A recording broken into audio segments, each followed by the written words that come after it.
What happens when one of Hollywood's most beloved comedians sits down for what should be a routine promotional interview, only to find himself under attack from a host who seems determined to tear him down?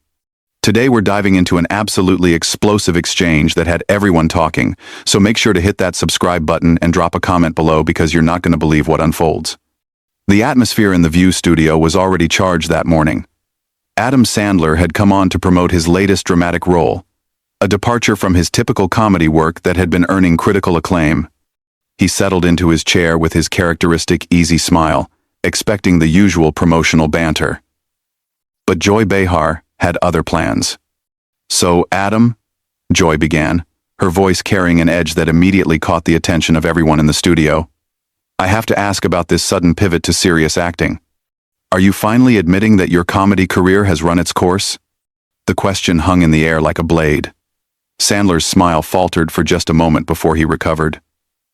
"Well, Joy, I wouldn't say it's sudden. I've been doing dramatic work for years now, and I love exploring different aspects of storytelling. But let's be honest," Joy interrupted, leaning forward with a predatory gleam in her eyes. "Your last few comedies were absolutely panned by critics. Box office disasters. Are you just trying to salvage what's left of your reputation?" The other hosts shifted uncomfortably in their seats. Whoopi Goldberg shot Joy a warning look, but Joy was just getting started.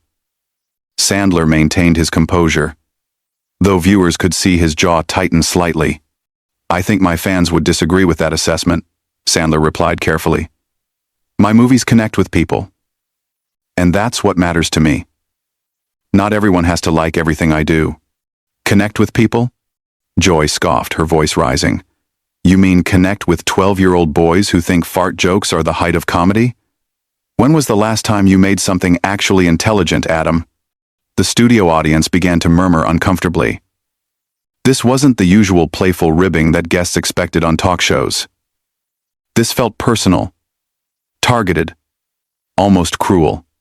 Sandler's response was measured but firm. "Joy, I'm not sure why you're being so hostile here. I came on your show to talk about my new film, which deals with some pretty serious themes about family and loss. I thought we could have a conversation about that." "Oh, we can have a conversation," Joy shot back, "but let's have an honest one. Your so-called dramatic performances are just you doing your regular shtick, but with fewer laughs. You're not fooling anyone into thinking you're some kind of serious actor." The tension in the room was palpable now. Sandler's publicist, sitting off camera, looked like she wanted to intervene, but Sandler held up a subtle hand to stop her. "You know what, Joy," Sandler said, his voice still controlled but with a new hardness to it. "I've been in this business for 30 years. I've made movies that have brought joy to millions of people. I've worked with some of the most talented actors and directors in Hollywood. If you want to sit here and tear me down for whatever personal reasons you have, that's your choice. But I'm not going to sit here and let you disrespect my career or my fans." Joy laughed, a sharp, bitter sound. "Personal reasons? This isn't personal, Adam. This is about calling out mediocrity when I see it. You've been coasting on the same juvenile humor for decades, making millions while real artists struggle to get their work seen." "Real artists?" Sandler's eyebrows shot up. "So comedy isn't real art now? Entertainment isn't valuable?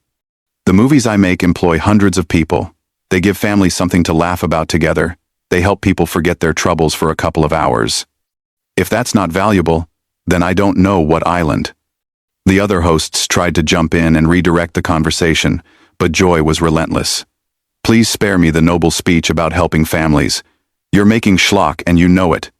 When was the last time you challenged yourself as a performer? When was the last time you took a real risk?" Sandler's composure was beginning to crack. His hands gripped the arms of his chair, and his voice took on an intensity that surprised everyone watching. "You want to talk about taking risks, Joy? Let me tell you about risks. Every time I step in front of a camera, I'm risking failure. Every time I put myself out there for people to judge, that's a risk. And you know what the biggest risk is? Sitting across from someone who's supposed to be a professional interviewer, and instead getting ambushed by someone who clearly has some kind of personal vendetta." The studio fell silent except for the sound of cameras continuing to roll. Joy's smile had turned cold and calculating. "A vendetta?" she said slowly. Or maybe just someone who's not afraid to tell the truth about Hollywood's golden boy who never grew up. That was the moment everything changed. Sandler leaned forward in his chair, his eyes locked on Joy's, and when he spoke, his voice carried a quiet fury that made everyone in the studio hold their breath. "You know what, Joy?" Sandler said, his voice dangerously quiet. "I've been sitting here trying to be respectful, trying to be professional. But you clearly came into this with an agenda. So let me ask you something. What exactly have you contributed to entertainment? What joy have you brought to people's lives?" Joy's face flushed red. "Excuse me? I've been a professional broadcaster for decades. I've won awards, I've broken stories, I've held politicians accountable.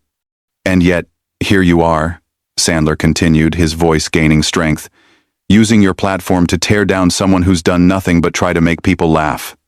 You want to talk about taking the easy road? How about sitting behind a desk every day throwing stones at people who actually put themselves out there creatively?" The other hosts looked like deer in headlights. Sonny Hostin tried to interject. "Maybe we should take a quick break and come back to discuss the new movie." But Sandler wasn't having it. "No, let's finish this conversation. Joy started it, so let's see it through. You want to know about challenging myself? I'll tell you what's challenging. Trying to maintain dignity while someone who's supposed to be interviewing you instead chooses to use their time attacking your life's work." Joy slammed her hand on the table. "Your life's work? Making the same movie over and over again with your buddies while laughing all the way to the bank? That's not art, that's a scam." The audience gasped audibly. This had gone far beyond uncomfortable television into something genuinely shocking. Sandler stood up from his chair, towering over the desk. "A scam?" His voice was incredulous. "Lady, I've never promised anyone anything other than entertainment. People pay to see my movies because they want to laugh, they want to escape, they want to feel good for 2 hours, and you know what? They get exactly what they pay for. Can you say the same about this show? Can you say people tune in expecting to watch someone get ambushed and humiliated?" Joy shot up from her chair as well, matching his energy. "People tune in expecting honesty. They expect someone to ask the tough questions instead of just lobbing softballs at celebrities who think they're untouchable." "Tough questions?"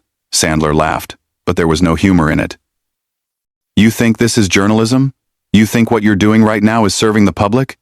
This isn't journalism, Joy. This is a hit job, and everyone watching can see it." The camera operators didn't know where to focus. The other hosts sat frozen, unsure whether to try to intervene or just let this unprecedented meltdown continue. Whoopi finally found her voice. "Okay, both of you need to sit down and lower your voices. This is getting out of hand." But Joy was beyond reason now. Out of hand? What's out of hand is pretending that mediocrity deserves praise just because it makes money. What's out of hand is giving platforms to people who contribute nothing meaningful to our culture. Sandler's eyes blazed. "Nothing meaningful? You want to know what's meaningful, Joy? I'll tell you what's meaningful. Last month I got a letter from a mother whose son has autism. She told me that my movies are the only thing that makes him laugh, the only thing that brings him pure joy in a world that's often cruel to kids like him. That's meaningful. That letter is worth more than every snarky comment you've ever made on this show." Joy sneered. "Oh, please, spare me the heartwarming anecdotes. One touching letter doesn't excuse decades of lowbrow garbage." "Lowbrow garbage?" Sandler's voice cracked with emotion and fury. "You know what's lowbrow? Sitting here tearing down someone's career for no reason other than your own bitterness. You know what's garbage? Using your position to hurt people instead of lifting them up."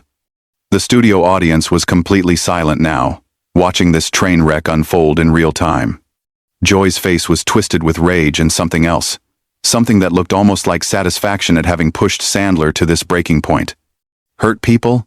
I'm trying to hold you accountable for polluting our cultural landscape with your juvenile nonsense. Someone has to have standards around here." "Standards?" Sandler threw his hands up in disbelief. "Your standard is cruelty. Your standard is making guests uncomfortable for your own entertainment. You want to talk about polluting the cultural landscape? Look in the mirror, Joy. You're everything that's wrong with media today." The tension in the room was suffocating. Production assistants were signaling frantically from off camera. But the confrontation had taken on a life of its own. Joy leaned across the desk, her voice dropping to a venomous whisper. At least I'm not a grown man making millions by acting like a 12-year-old. At least I have some dignity. That was the final straw. Sandler's composure completely shattered, and what came next would be replayed on social media for weeks. Sandler's face went completely red, and when he spoke, his voice shook with a rage that nobody in that studio had ever witnessed before. "Dignity," he roared, his voice echoing through the studio. "You want to lecture me about dignity? You sit here every single day gossiping about people, spreading negativity, tearing down anyone who dares to be successful or happy. That's your idea of dignity? That's your contribution to the world?" Joy tried to interrupt, but Sandler was on a roll now, 30 years of frustration with critics and cynics pouring out all at once. "No, you don't get to talk anymore, Joy. You've had your say. Now it's my turn." His finger pointed directly at her, trembling with emotion. "You know what takes real courage? Getting up every morning and choosing to spread joy instead of misery. Choosing to make people laugh instead of making them feel small. Choosing to build something instead of just tearing things down from the sidelines." The other hosts sat in stunned silence. Sunny looked like she might cry. Sarah Haynes had her mouth hanging open in shock. Whoopi was frantically gesturing to the producers off camera, but they seemed just as paralyzed by the spectacle unfolding. "You think making people laugh is easy?" Sandler continued, his voice cracking with emotion. "You think it's simple to get up in front of millions of people and try to bring some lightness into their lives? Every joke is a risk.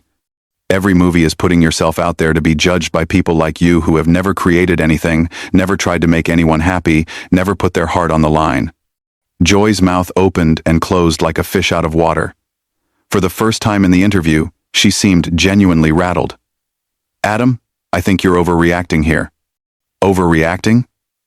Sandler's laugh was bitter and harsh. "Overreacting? Lady, you spent 20 minutes trying to destroy my career on live television, and now you think I'm overreacting? You want to know what overreacting looks like? What happened next would become legendary in television history." Sandler reached into his jacket pocket and pulled out his phone. With shaking hands, he began scrolling through what appeared to be messages or emails. "You want to hear about real people, Joy? People who aren't bitter critics sitting in judgment?" His voice grew stronger as he read. "Here's from Jennifer in Ohio. She says my movies helped her through her divorce. Gave her something to laugh about when she thought she'd never smile again." Joy tried to interrupt. "Adam, this is really not necessary." "Oh, it's absolutely necessary," Sandler shot back. "Here's from Michael in Texas. He says he watches my movies with his elderly father who has dementia, and they're the only thing that still makes the old man laugh." "Still think my work is meaningless garbage, Joy?" The studio audience began to murmur. Some people were actually crying. The camera operators were getting shots of audience members wiping their eyes, completely invested in this raw, emotional moment. Sandler's voice grew louder, more passionate. "Here's from Sarah in Michigan. She's a single mom working 2 jobs, and she says my movies are how she unwinds after 14-hour days. She says they remind her that it's okay to be silly sometimes, that laughter isn't childish, it's necessary." Joy's face had gone pale. She clearly hadn't expected this turn. Hadn't prepared for Sandler to have ammunition of his own. "You sit here in your comfortable chair," Sandler continued, his voice now booming through the studio, "making 6 figures to tell people why they shouldn't enjoy things. But out there in the real world, people are struggling, people are hurting, people need reasons to smile. And if my stupid, juvenile, lowbrow movies can give them that, then I'm proud of every single one of them." The emotion in his voice was raw and genuine. This wasn't acting, this wasn't a performance. This was a man defending not just his career, but his life's mission. Joy finally found her voice again, but it came out smaller than before. "I'm not saying people shouldn't enjoy entertainment, Adam. I'm just saying that as artists, don't we have a responsibility to challenge ourselves, to create something with substance?" Sandler stepped closer to the desk, his eyes blazing. "Substance? You want substance? Let me tell you about substance." Substance is a kid with cancer who laughs at one of my movies and forgets about his pain for 2 hours. Substance is a family sitting together in a theater, sharing joy instead of staring at their phones. Substance is choosing to put positivity into the world instead of cynicism. He paused, collecting himself slightly, but his voice remained strong. You know what lacks substance, Joy? This interview. This attack. This need to tear down someone who's never done anything to hurt you. That's what lacks substance. The studio was dead quiet except for the sound of cameras rolling and someone in the audience quietly sobbing. Even the production crew seemed transfixed by what they were witnessing. Joy made one last desperate attempt to regain control. Look, Adam. I think we got off on the wrong foot here. Wrong foot? Sandler's voice was incredulous. Joy, you didn't get off on the wrong foot.